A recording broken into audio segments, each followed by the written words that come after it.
City life के अभिन्न अंग जीवन रेखा ट्रस्ट के अग्रगण्य पदाधिकारी, धनबाद के संयोजक और झारखंड इंडस्ट्रियल ट्रेड एसोसिएशन के महासचिव राजेश शर्मा हमारे साथ हैं। मैं उनसे भी आग्रह करूंगा कृपया मंच पर आएंगे।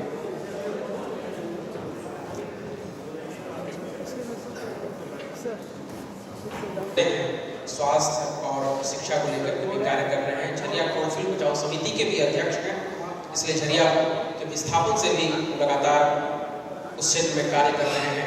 धनबाद के विकास की बात होती है तो एयरपोर्ट को लेकर कई बार उन्होंने मुद्दा उठाया है। तो समेकित विकास की जब बात होती है तो उनके क्या विचार हैं, सीधे उनसे सुनेंगे। श्री राजीव जी। सर्वप्रथम सिटी लाइफ को बहुत बहुत धन्यवाद और बधाई एक अच्छे आयोजन के लिए। मंच पे बैठे सभी विद्वानों को मेरा प्रणाम, सामने बैठे श्रद्धेय मंत्री जी को मेरा हृदय से नमस्कार प्रणाम।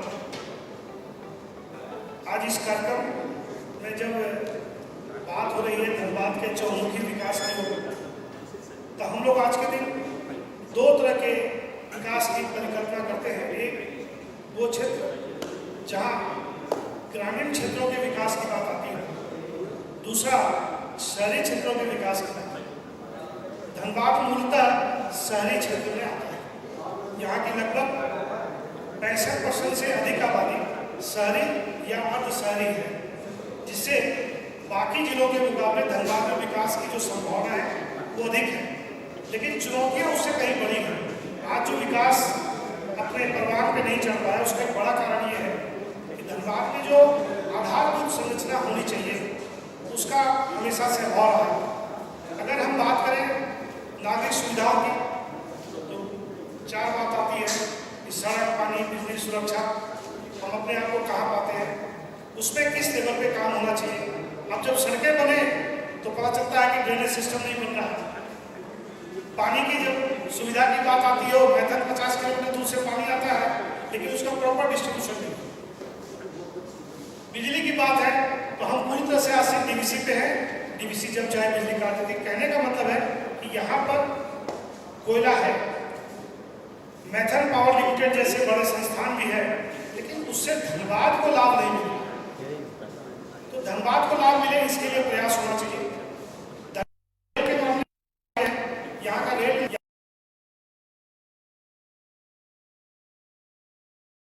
माना जाता है रूट वाइज। हमारी रूट जो है 2-3 तरफ निकलती है जो देश के किसी भी कोने से जुड़ सकती है, लेकिन अभाव क्या है कि यहाँ मालगाड़ियों का परिचालन अधिक है और सवारी गाड़ियों का परिचालन नहीं है। मैं आपको इंटरेस्टिंग बात बताता हूँ कि मैं कल परसों धनबाद से देहरादून की ट्रेन में सीट देख रहा था, तो मुझे 4 लोगों को जाना था। तो मैंने देखा देहरादून में सेकेंड एसी में सिर्फ एक ही सीट धनबाद से है। मैंने डेट बढ़ाते गया, लास्ट तक पता चला एक ही सीट है। कहने का मतलब क्या है कि जो हमारी आवश्यकताएं हैं उसकी पूर्ति कैसे हो।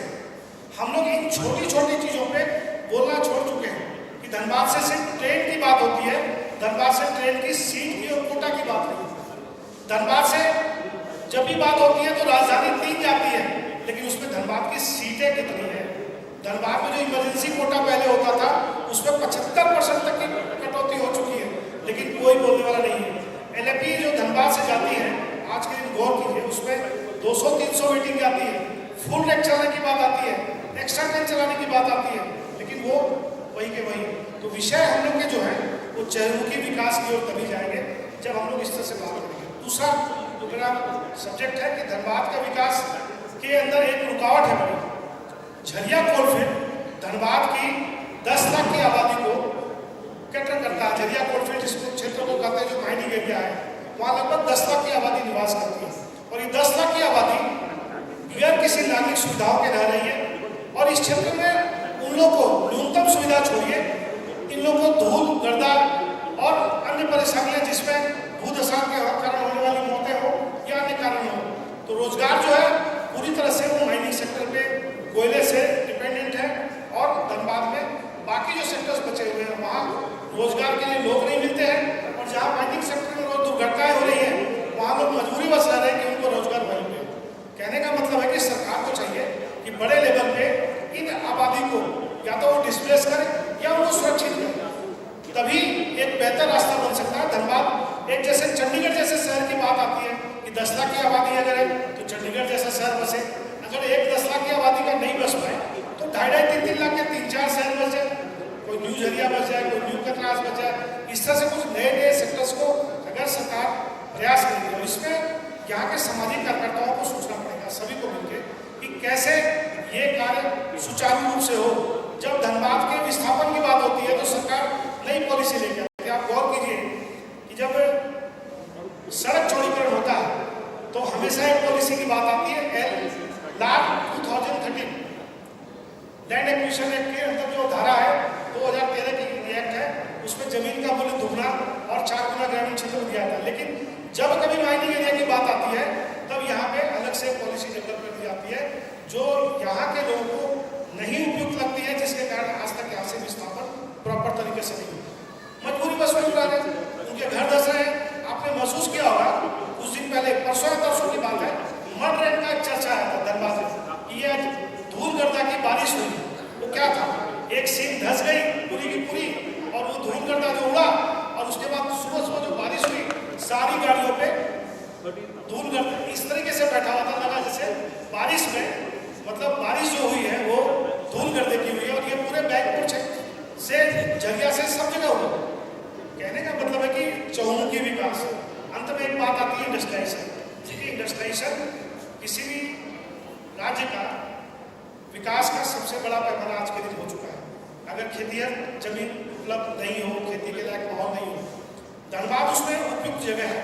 धनबाद में आवश्यकता है बेहतर लॉ एंड ऑर्डर की, बिजली की, पानी की और साथ साथ नागरिक सुविधाओं के प्रॉपर डिस्ट्रीब्यूशन। अगर ये सारी चीजें अगर होती हैं तो मुझे नहीं लगता कि धनबाद को आगे बढ़ने से कोई रोक सकता है। और धनबाद में जरूरत से सिर्फ इतनी है एक मजबूत इच्छा शक्ति, जो इच्छा शक्ति से धनबाद का बेहतर विकास हो। धन्यवाद। Thank you sir. चूंकि समय कम है इसलिए हमें मजबूरन वक्ताओं को रोकना पड़ जाता है।